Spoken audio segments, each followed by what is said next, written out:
அடுத்து டார்கெட் தமிழ்நாடு தான் சொல்றாரு. மாண்புமிகு அமித்ஷா அவர்களே, நீங்கள் உங்க சங்கி படையே கூட்டிக்கிட்டு வந்தாலும் உங்களால் ஒன்றும் இங்க பண்ண முடியாது. இது தமிழ்நாடு, இது தமிழ்நாடு. எங்களுடைய கேரக்டரையே புரிஞ்சிக்க மாட்டீங்களா?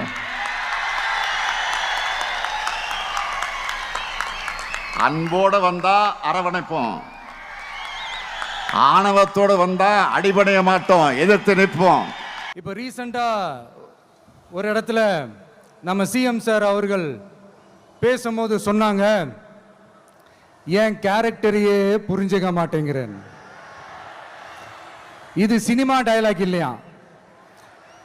நான் ஏதாவது பேசினா சினிமா டயலாகா, சார் பேசினா அது சினிமா டயலாக் இல்லையா?